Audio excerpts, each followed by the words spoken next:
The Ordeal of Mark Twain by Wyck Brooks. Chapter VIII. Those Extraordinary Twins. Joy with us is the monopoly of disreputable characters. Alexander Harvey.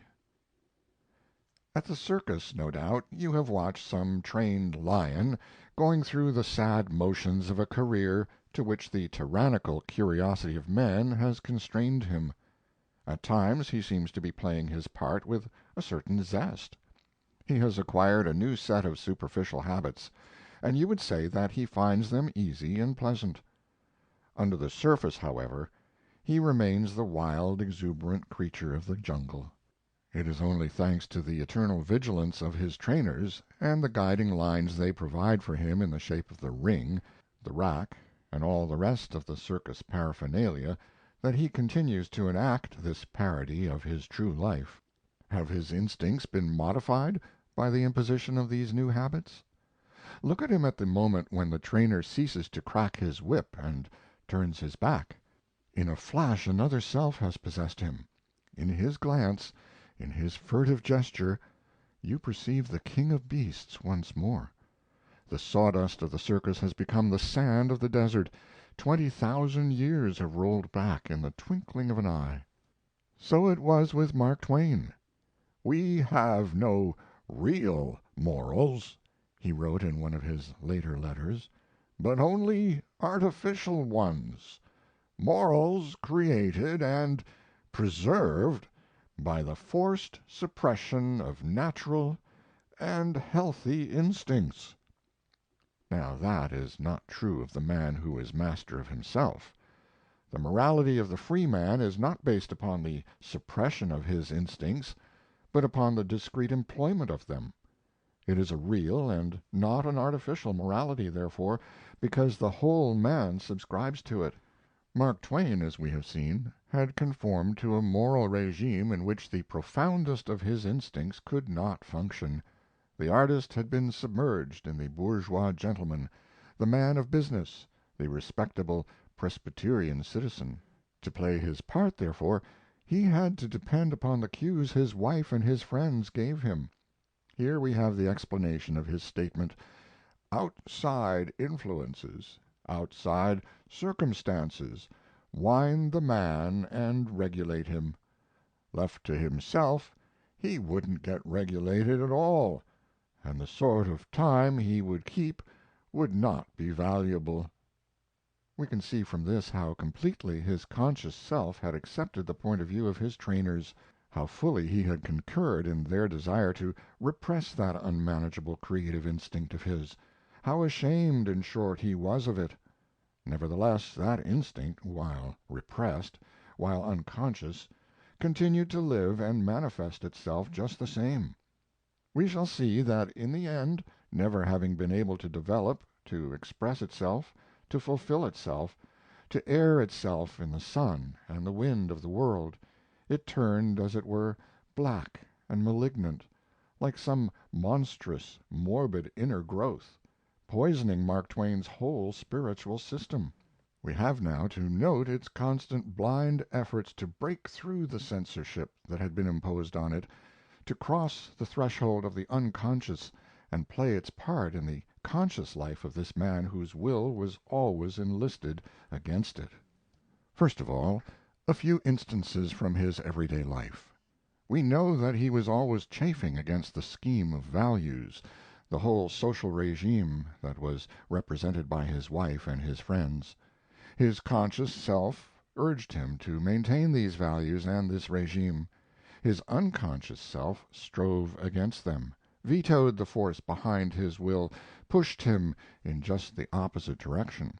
We find this conflict revealed in his story, Those Extraordinary Twins, about an Italian counterpart of the famous Siamese monstrosity. "Whenever Luigi had possession of the legs, he carried Angelo to balls, rum shops, Sons of Liberty parades, horse races, campaign riots, and everywhere else that could damage him with his party and his church.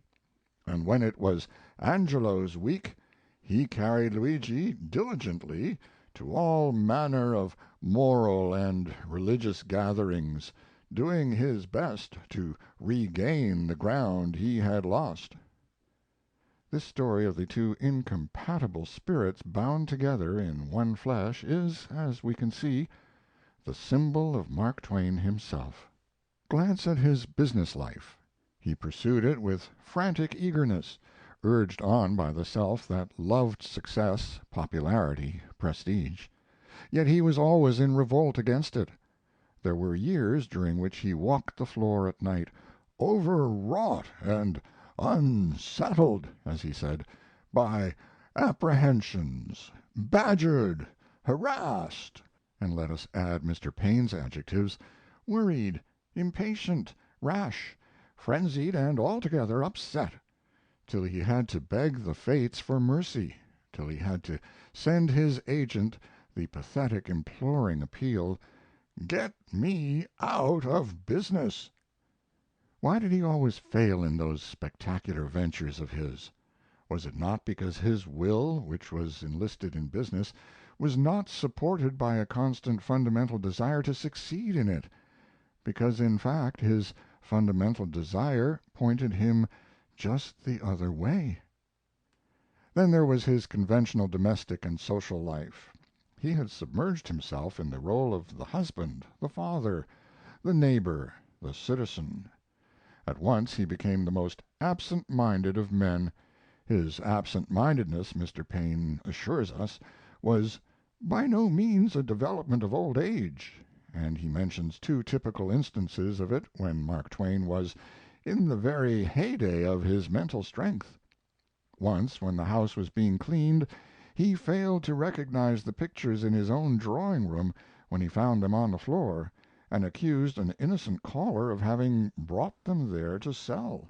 Plainly the eye of the householder was not confirmed by the instinctive love that makes one observant.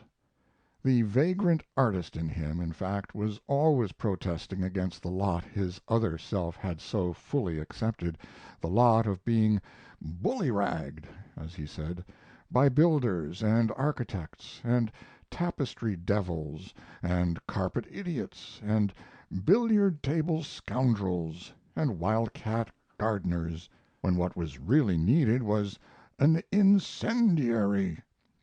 Moreover, he was always forgetting engagements, we are told, or getting them wrong. And this absent-mindedness had its tragic results, too, for because of it, to his own everlasting remorse, Mark Twain became the innocent cause of the death of one of his children, and only just escaped being the cause of the death of another. On one occasion he was driving with his year-old son on a snowy day, and was so extraordinarily negligent that he let him catch a severe cold, which developed into a fatal pneumonia.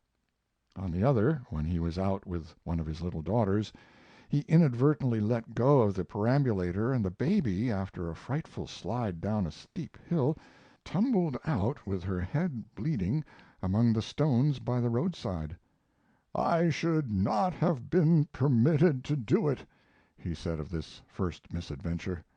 "I was not qualified for any such responsibility as that. Some one should have gone who had at least the rudiments of a mind. Necessarily I would lose myself dreaming." Yes, Mark Twain was daydreaming. That mind in which the filial and paternal instincts had almost supplanted every other caught itself wandering at the critical hour. And in that hour the old Adam, the natural man, the suppressed poet, registered its tragic protest, took its revenge against a life that had left no room for it. Truth comes out in the end. The most significant comment on Mark Twain's constant absent-mindedness as regards domestic matters is to be found in Mr. Paine's record that in his dictations in old age he was extremely inaccurate on every subject except the genesis and writing of his books. We can see from this that although his conscious life had been overwhelmingly occupied with non-artistic and anti-artistic interests, his heart, as we say, had always been not in them but in literature. And how can we explain the fervor with which this comrade of Presbyterian ministers and pillars of society, this husband of that heavenly whiteness, Mrs. Clemens, jots in his notebook observations like the following: "We may not doubt that society in heaven consists mainly of undesirable persons." How can we explain that intemperate, that vehement, that furious obsession of animosity against the novels of Jane Austen, except as an indirect venting of his hatred of the primness and priggishness of his own entourage?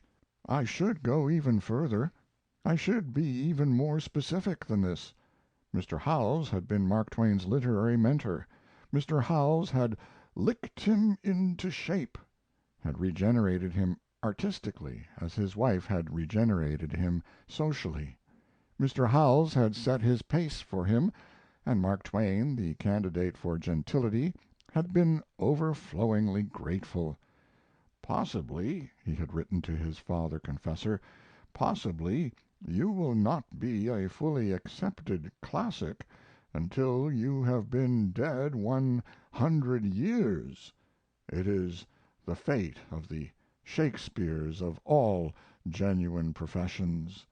But then your books will be as common as Bibles, I believe. In that day I shall be in the encyclopedias, too. Thus: Mark Twain, history and occupation unknown, but he was personally acquainted with Howells." We know, as a matter of fact, that he delighted in the delicacy of Howells's mind and language. But this taste was wholly unrelated to anything else in Mark Twain's literary horizon. We can say with all the more certainty, because he detested novels in general, that if Howells's novels had been written by any one else than his friend and his mentor, he would have ignored them as he ignored all other artistic writing. He would even have despised them as he despised all insipid writing. In short, this taste was a product of personal affection and gratitude. It was precisely on a par with his attitude toward the provincial social daintiness of his wife, and in both cases, just in the measure that his conscious self had accepted these alien standards that had been imposed upon him, his unconscious self revolted against them. "I never saw a woman so hard to please," he writes in 1875, "about things she doesn't know anything about." Mr. Paine hastens to assure us that the reference to his wife's criticism in this is tenderly playful, as always. But what a multitude of dark secrets that tender playfulness covers! Mark Twain's unconscious self barely discloses its claws in phrases like that, enough to show how strict was the censorship he had accepted. It cannot express itself directly. Consequently, like a child who, desiring to strike its teacher, stamps upon the floor instead, it pours out its accumulated bitterness obliquely. When Mark Twain utters such characteristic aphorisms as "heaven for climate, hell for society," we see the repressed artist in him striking out at Mrs. Clemens and the Reverend Joseph Twichell, whose companionship the dominant Mark Twain called, and with reason, for he seems to have been the most lovable of men, "a companionship which to me stands first after Livy's." Similarly, when he roars and rages against the novels of Jane Austen, we can see that buried self taking vengeance upon Mr. Howells, with whom Jane Austen was a prime passion, who had even taken Jane Austen as a model. We know the constraint to which he submitted as regards religious observances. "And once or twice," he writes, "I smooched a Sunday when the boss wasn't looking. Nothing is half so good as literature hooked on Sunday, on the sly."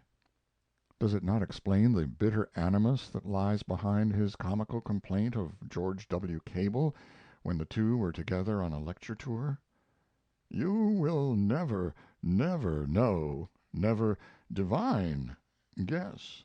Imagine how loathsome a thing the Christian religion can be made until you come to know and study Cable daily and hourly.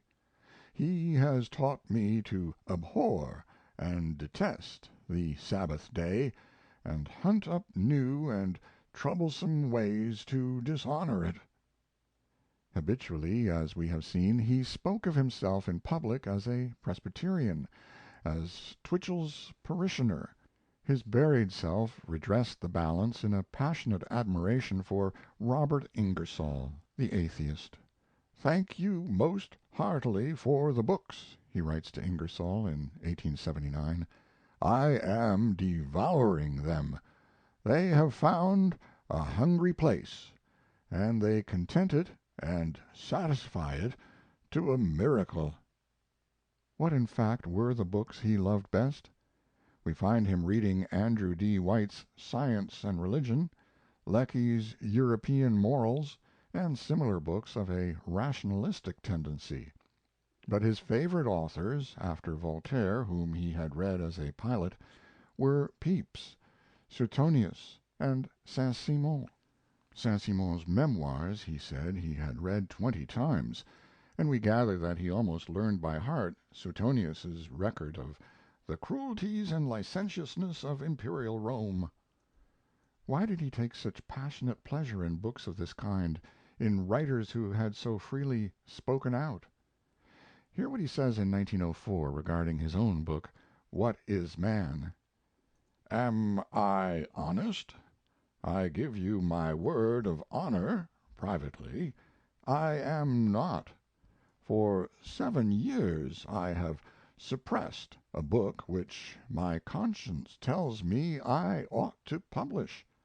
I hold it a duty to publish it.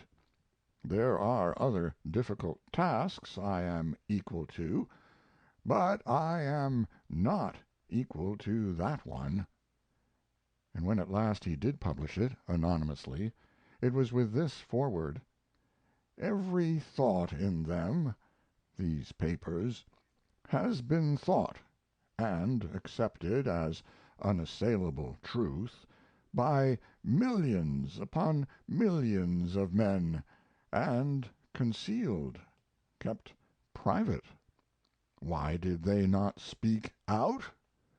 Because they dreaded, and could not bear, the disapproval of the people around them.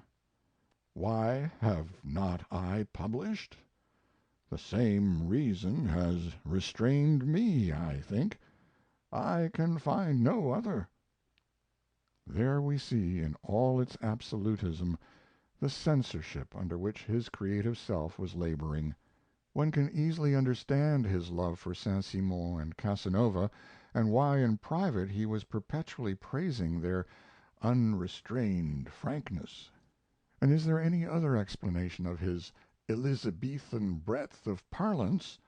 Mr. Howells confesses that he sometimes blushed over Mark Twain's letters, that there were some which, to the very day when he wrote his eulogy on his dead friend, he could not bear to reread. Perhaps if he had not so insisted, in former years, while going over Mark Twain's proofs, upon "having that swearing out in an instant," he would never have had cause to suffer from his having "loosed his bold fancy to stoop on rank suggestion." Mark Twain's verbal Rabelaisianism was obviously the expression of that vital sap which, not having been permitted to inform his work, had been driven inward and left there to ferment. No wonder he was always indulging in orgies of forbidden words. Consider the famous book 1601, that "Fireside Conversation in the Time of Queen Elizabeth." Is there any obsolete verbal indecency in the English language that Mark Twain has not painstakingly resurrected and assembled there? He whose blood was in constant ferment, and who could not contain within the narrow bonds that had been set for him the riotous exuberance of his nature, had to have an escape valve, and he poured through it a fetid stream of meaningless obscenity, the waste of a priceless psychic material. Mr. Paine speaks of an address he made at a certain Stomach Club in Paris, which has obtained a wide celebrity among the clubs of the world, though no line of it, or even its title, has ever found its way into published literature. And who has not heard one or two of the innumerable Mark Twain anecdotes in the same vein that are current in every New York publishing house? In all these ways, I say, these blind, indirect, extravagant, wasteful ways, the creative self in Mark Twain constantly strove to break through the censorship his own will had accepted, to cross the threshold of the unconscious. "A literary imp," says Mr. Paine, "was always lying in wait for Mark Twain, the imp of the burlesque, tempting him to do the outré, the outlandish, the shocking thing. It was this that Olivia Clemens had to labor hardest against." Well, she labored, and well Mark Twain labored with her. It was the spirit of the artist bent upon upsetting the whole apple cart of bourgeois conventions. They could, and they did, keep it in check. They arrested it, and manhandled it, and thrust it back. They shamed it, and heaped scorn upon it, and prevented it from interfering too much with the respectable tenor of their daily search for prestige and success. They could baffle it, and distort it, and oblige it to assume ever more complicated and grotesque disguises in order to elude them, but they could not kill it. In ways of which they were unaware it escaped their vigilance and registered itself in a sort of cipher for us of another generation who have eyes to read upon the texture of Mark Twain's writings. For is it not perfectly plain that Mark Twain's books are shot through with all sorts of unconscious revelations of this internal conflict? In the Freudian psychology the dream is an expression of a suppressed wish. In dreams we do what our inner selves desire to do, but have been prevented from doing either by the exigencies of our daily routine, or by the obstacles of convention, or by some other form of censorship which has been imposed upon us, or which we ourselves, actuated by some contrary desire, have willingly accepted. Many other dreams, however, are not so simple. They are often incoherent, nonsensical, absurd. In such cases it is because two opposed wishes, neither of which is fully satisfied, have met one another and resulted in a compromise that is often as apparently chaotic as the collision of two railway trains running at full speed. These mechanisms, the mechanisms of the wish fulfillment and the wish conflict, are evident, as Freud has shown, in many of the phenomena of everyday life. Whenever, for any reason, the censorship is relaxed, the censor is off guard. Whenever we are daydreaming and give way to our idle thoughts, then the unconscious bestirs itself and rises to the surface, gives utterance to those embarrassing slips of the tongue, those tender playfulnesses that express our covert intentions, slays our adversaries, sets our fancies wandering in pursuit of all the ideals and all the satisfactions upon which our customary life has stamped its veto. In Mark Twain's books, or rather in a certain group of them, his fantasies, we can see this process at work. Certain significant obsessions reveal themselves there, certain fixed ideas. The same themes recur again and again. "I am writing from the grave," he notes in later life regarding some manuscripts that are not to be published until after his death. "On these terms only can a man be approximately frank. He cannot be straightly and unqualifiedly frank either in the grave or out of it." When he wrote Captain Stormfield's Visit to Heaven, Pudd'nhead Wilson, The American Claimant, those extraordinary twins, he was frank without knowing it. He, the unconscious artist, who, when he wrote his autobiography, found that he was unable to tell the truth about himself, has conducted us unawares in these writings into the penetralia of his soul. Let us note, prefatory, that in each case Mark Twain was peculiarly, for the time being, free of his censorship. That he wrote at least the first draft of Captain Stormfield in reckless disregard of it is proved by the fact that for 40 years he did not dare to publish the book at all, but kept it locked away in his safe. As for The American Claimant, Pudd'nhead Wilson, and Those Extraordinary Twins, he wrote them at the time of the failure of the Paige typesetting machine. Shortly before, he had been on the dizziest pinnacle of a worldly expectation.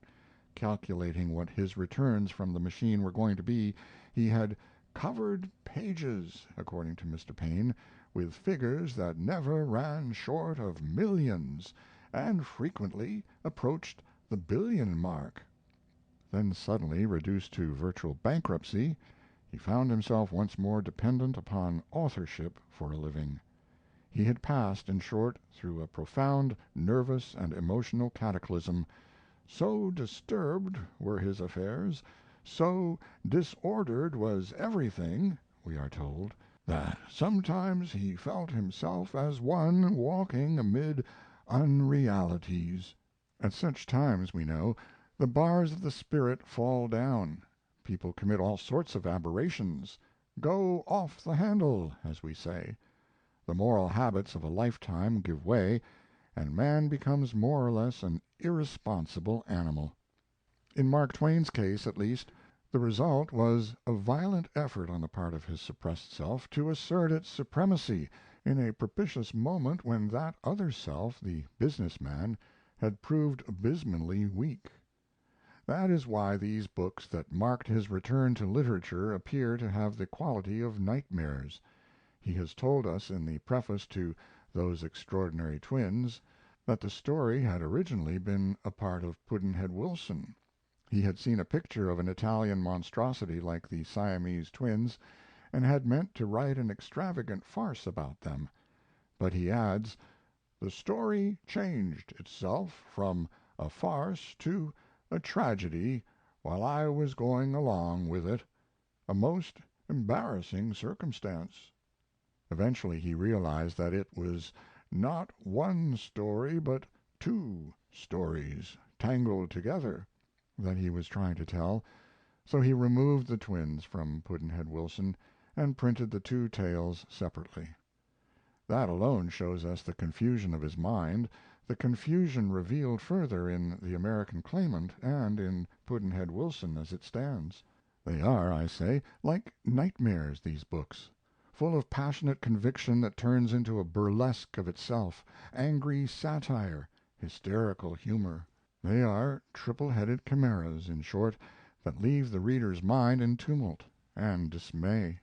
The censor has so far relaxed its hold that the unconscious has risen up to the surface.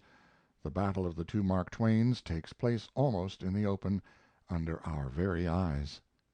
Glance now, among these dreams, at a simple example of wish fulfillment. When Captain Stormfield arrives in heaven, he is surprised to find that all sorts of people are esteemed among the celestials who have had no esteem at all on earth. Among them is Edward J. Billings of Tennessee. He was a poet during his lifetime, but the Tennessee village folk scoffed at him. They would have none of him. They made cruel sport of him. In heaven things are different.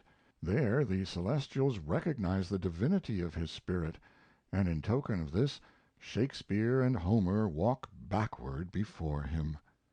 Here, as we see, Mark Twain is unconsciously describing the actual fate of his own spirit and that ample other fate his spirit desires. It is the story of Cinderella, the despised stepsister who is vindicated by the prince's favor, rewritten in terms personal to the author.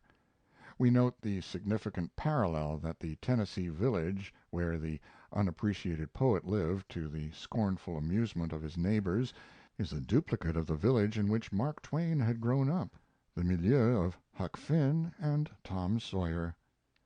This inference is corroborated by the similar plight of Pudd'nhead Wilson, the sardonic philosopher whom we should have identified with Mark Twain, even if the latter had not repeatedly assured us that an author draws himself in all his characters, even if we did not know that Pudd'nhead's calendar was so far Mark Twain's own calendar that he continued it in two later books, Following the Equator and A Double-Barreled Detective Story. Pudd'nhead, in short, is simply another Edward J. Billings, and the village folk treat him in just the same fashion. For some years, says the author, Wilson had been privately at work on a whimsical almanac for his amusement, a calendar, with a little dab of ostensible philosophy, usually in ironical form, appended to each date, and the judge thought that these quips and fancies of Wilson's were neatly turned and cute. So he carried a handful of them around one day and read them to some of the chief citizens. But irony was not for those people; their mental vision was not focused for it. They read those playful trifles in the solidest earnest and decided without hesitancy that if there ever had been any doubt that Dave Wilson was a Pudd'nhead, which there hadn't, this revelation removed that doubt for good and all. And hear how the half breed Tom Driscoll baits him before all the people in the square. Dave's just an all round genius, a genius of the first water, gentlemen, a great scientist running to seed here in this village, a prophet, with the kind of honor that prophets generally get at home, for here they don't give shucks for his scientifics. They call his skull a notion factory. Hey, Dave, ain't it so? Come, Dave, show the gentlemen what an inspired jack at all science we've got in this town, and don't know it. Is it possible to doubt that here, more than half consciously, Mark Twain was picturing the fate that had, in so real a sense, made a buffoon of him? Hardly, when we consider the vindictive delight with which he pictures Pudd'nhead outmaneuvering the village folk and triumphing over them in the end. Observe now the deadly temperamental earnestness of The Man That Corrupted Hadleyburg, a story written late in life when his great fame and position enabled him to override the censorship and speak with more or less candor. "The temptation and the downfall of a whole town," says Mr. Paine, "was a colossal idea, a sardonic idea, and it is colossally and sardonically worked out. Human weakness and rotten moral force were never stripped so bare or so mercilessly jeered at in the marketplace. For once Mark Twain could hug himself with glee, in derision of self righteousness, knowing that the world would laugh with him, and that none would be so bold as to gainsay his mockery. Probably no one but Mark Twain ever conceived the idea of demoralizing a whole community, of making its 19 leading citizens ridiculous by leading them into a cheap, glittering temptation, and having them yield and openly perjure themselves at the very moment when their boasted incorruptibility was to amaze the world. It was the leading citizens, the pillars of society Mark Twain had himself been hobnobbing with all those years, the very people in deference to whom he had suppressed his true opinions, his real desires, who despised him for what he was and admired him only for the success he had attained in spite of it. It was these people, his friends, who had in so actual a sense imposed upon him that he attacks in this terrible story of the passing stranger who took such a vitriolic joy in exposing their pretensions and their hypocrisy. "I passed through your town at a certain time, and received a deep offense which I had not earned. I wanted to damage every man in the place and every woman. Is not that the unmistakable voice of the misprized poet and philosopher in Mark Twain, the worm that has turned, the angel that has grown diabolic, in a world that has refused to recognize its divinity? Here, I say, in these two or three instances, we have the wish fulfillment in its clearest form.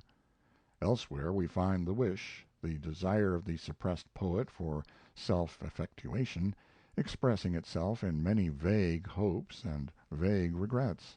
It is the sentiment of the suppressed poet in all of us that he voices in his letter to Howells about the latter's novel, Indian Summer, saying that it gives a body "a cloudy sense of his having been a prince once in some enchanted far off land, and of being an exile now, and desolate, and, Lord, no chance ever to get back there again." And consider the unfinished tale of The Mysterious Chamber, the story, as Mr. Paine describes it, of a young lover who is accidentally locked behind a secret door in an old castle and cannot announce himself. He wanders at last down into subterranean passages beneath the castle, and he lives in this isolation for 20 years. There is something inescapably personal about that. As for the character of the Colonel Sellers of The American Claimant, so different from the Colonel Sellers of The Gilded Age, who is supposed to be the same man, and whom Mark Twain had drawn after one of his uncles, every one has noted that it is a burlesque upon his own preposterous business life. Isn't it more than this? That rightful claimant to the great title of nobility, living in exile among those fantastic dreams of wealth that always deceive him, isn't he the obscure projection of the lost heir in Mark Twain himself, inept in the business life he is living, incapable of substantiating his claim, and yet forever beguiled by the hope that some day he is going to win his true rank and live the life he was intended for? The shadowy claim of Mark Twain's mother's family to an English earldom is not sufficient to account for his constant preoccupation with this idea. Just before Mark Twain's death he recalled, says Mr. Paine, one of his old subjects' dual personality, and discussed various instances that flitted through his mind, Jekyll and Hyde phases in literature and fact. One of his old subjects' dual personality. Could he ever have been aware of the extent to which his writings revealed that conflict in himself? Why was he so obsessed by journalistic facts like the Siamese twins and the Tichborne case, with its theme of the lost heir and the usurper? Why is it that the idea of changelings in the cradle perpetually haunted his mind, as we can see from Pudd'nhead Wilson and The Gilded Age, and the variation of it that constitutes The Prince and the Pauper? The Prince who has submerged himself in the role of the beggar boy, Mark Twain has drawn himself there, just as he has drawn himself in the William Wilson theme of the facts concerning the recent carnival of crime in Connecticut, where he ends by dramatically slaying the conscience that torments him. And as for that pair of incompatibles bound together in one flesh, the extraordinary twins, the good boy who has followed the injunctions of his mother, and the bad boy of whom society disapproves, how many of Mark Twain's stories and anecdotes turn upon that same theme, that same juxtaposition? Does he not reveal there in all its nakedness, as I have said, the true history of his life? We have observed that in Pudd'nhead's aphorisms Mark Twain was expressing his true opinions, the opinions of the cynic he had become owing to the suppression and the constant curdling, as it were, of the poet in him. While his pioneer self was singing the praises of American progress and writing A Connecticut Yankee at the Court of King Arthur, the disappointed poet kept up a refrain like this: October 12th, the discovery. It was wonderful to find America, but it would have been more wonderful to lose it. In all this group of writings we have been discussing, however, we can see that while the censorship had been sufficiently relaxed in the general confusion of his life to permit his unconscious to rise to the surface, it was still vigilant enough to cloak its real intentions. It is in secret that Pudd'nhead jots down his saturnine philosophy. It is only in secret, in a private diary like Pudd'nhead's, that young Lord Berkeley, in The American Claimant, thinks of recording his views of this fraudulent democracy where prosperity and position constitute rank. Here, as in the malevolent Mephistophelian passing stranger of The Man That Corrupted Hadleyburg, Mark Twain frankly imagines himself. But he does so, we perceive, only by taking cover behind a device that enables him to save his face and make good his retreat. Pudd'nhead is only a crack-brained fool about things in general, even if he is pretty clever with his finger-print invention. Otherwise he would find something better to do than to spend his time writing nonsense. And as for Lord Berkeley, how could you expect a young English snob to know anything about democracy? That was the reaction upon which Mark Twain could safely count in his readers. They would only be fooling themselves, of course. They would know that they were fooling themselves. But in order to keep up the great American game of bluff, they would have to forgive him. As long as he never hit below the belt by speaking in his own person, in short, he was perfectly secure. And Mark Twain, the humorist, who held the public in the hollow of his hand, knew it. It is only after some such explanation as this that we can understand the supremacy among all Mark Twain's writings of Huckleberry Finn. Through the character of Huck, that disreputable, illiterate little boy, as Mrs. Clemens no doubt thought him, he was licensed to let himself go. We have seen how indifferent his sponsors were to the writing and the fate of this book. Nobody, says Mr. Paine, appears to have been especially concerned about Huck except possibly the publisher. The more indifferent they were, the freer was Mark Twain. Anything that little vagabond said might be safely trusted to pass the censor, just because he was a little vagabond, just because, as an irresponsible boy, he could not, in the eyes of the mighty ones of this world, know anything in any case about life, morals, and civilization. That Mark Twain was almost, if not quite, conscious of his opportunity we can see from his introductory note to the book. Persons attempting to find a motive in this narrative will be prosecuted. Persons attempting to find a moral in it will be banished. Persons attempting to find a plot in it will be shot. He feels so secure of himself that he can actually challenge the censor to accuse him of having a motive. Huck's illiteracy, Huck's disreputableness, and general outrageousness are so many shields behind which Mark Twain can let all the cats out of the bag with impunity. He must, I say, have had a certain sense of his unusual security when he wrote some of the more cynically satirical passages of the book, when he permitted Colonel Sherburne to taunt the mob, when he drew that picture of the audience who had been taken in by the Duke proceeding to sell the rest of their townspeople, when he has the King put up the notice, "Ladies and children not admitted," and add, "There! If that line don't fetch them, I don't know Arkansas."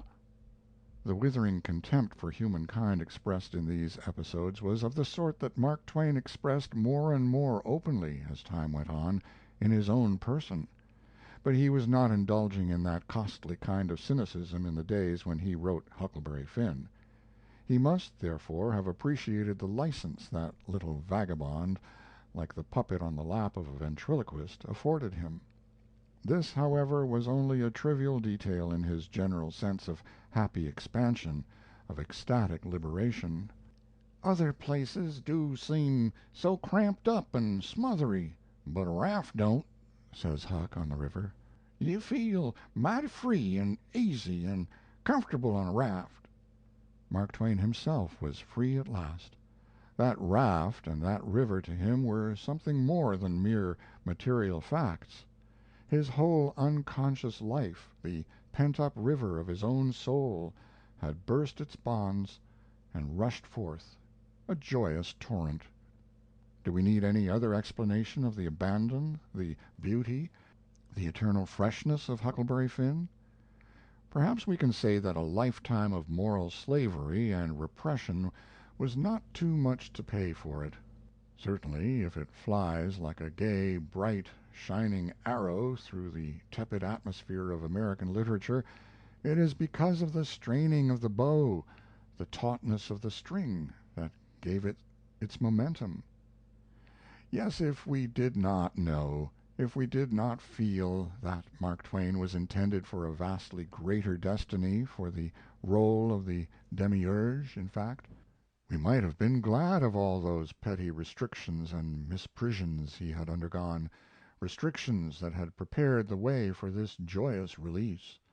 No smoking on Sundays, no swearing aloud, neckties having to be bothered over, that everlasting diet of P's and Q's, petty P's and pettier Q's, to which Mark Twain had had to submit, the domestic diet of Mrs. Clemens, the literary diet of Mr. Howells, those second parents who had taken the place of his first. We have to thank it, after all, for the vengeful solace we find in the promiscuous and general revolt of Huckleberry Finn. "Don't talk about it, Tom. I've tried it, and it don't work. It don't work, Tom. It ain't for me. I ain't used to it. The widder's good to me and friendly, but I can't stand them ways. She makes me get up just at the same time every morning. She makes me wash, they comb me all to thunder, and she won't let me sleep in the woodshed. I got to wear them blamed clothes that just smothers me, Tom. They don't seem to any air get through 'em somehow, and they're so rotten nice that I can't sit down, nor lay down, nor roll around anywheres. I ain't slid on a cellar door for, well, 'pears to be years. I got to go to church and sweat. I hate them ordinary sermons. I can't ketch a fly in there. I can't chaw. I got to wear shoes all Sunday. The widder eats by a bell. She goes to bed by a bell. She gets up by a bell. Everything's so awful regular a body can't stand it." "Well, everybody does that way, Huck." "Tom, it don't make no difference. I ain't everybody. I can't stand it. It's awful to be tied up so, and grub comes too easy. I don't take no interest in vittles that way. I got to ask to go fishing. I got to ask to go a swimming. Derned if I ain't got to ask to do everything. Well, I'd got to talk so nice it wasn't no comfort. I'd got to go up in the attic and rip out a while every day to get a taste in my mouth, or I'd 'a' died, Tom. The widder wouldn't let me smoke. She wouldn't let me yell. She wouldn't let me gape, nor stretch, nor scratch before folks. I had to shove, Tom. I just had to. Now, these clothes suits me, and this barrel suits me, and I ain't ever going to shake 'em any more." This chapter began with the analogy of the lion in the circus. You see what happens with Mark Twain when the trainer turns his back. Chapter 9.